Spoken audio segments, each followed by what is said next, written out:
Applause and cheers filled the room after November 4th's election when Senator Tim Scott became the first African American to win an election in the South since Reconstruction. Since his big win, he has had a busy schedule. I caught up with him at a Hardeeville Town Council meeting to see what being elected means to him.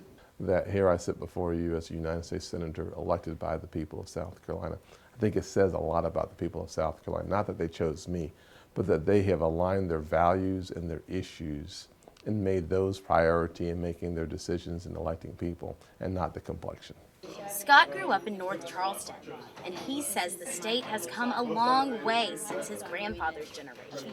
Someone who grew up in the Deep South in a segregated world where he was picking cotton as a kid, that in one lifetime you can go from cotton to Congress.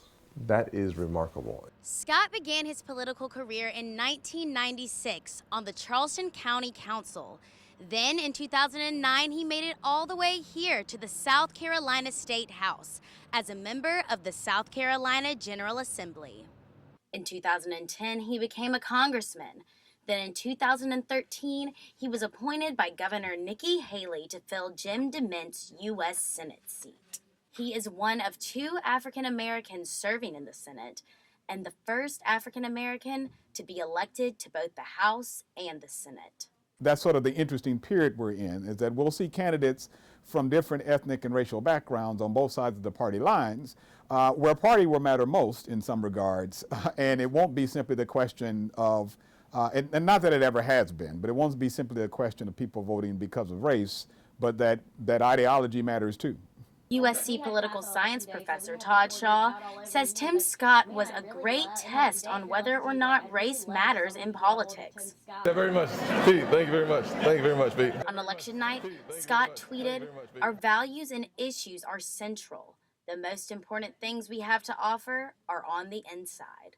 His focus is developing an opportunity agenda to help future generations succeed through education.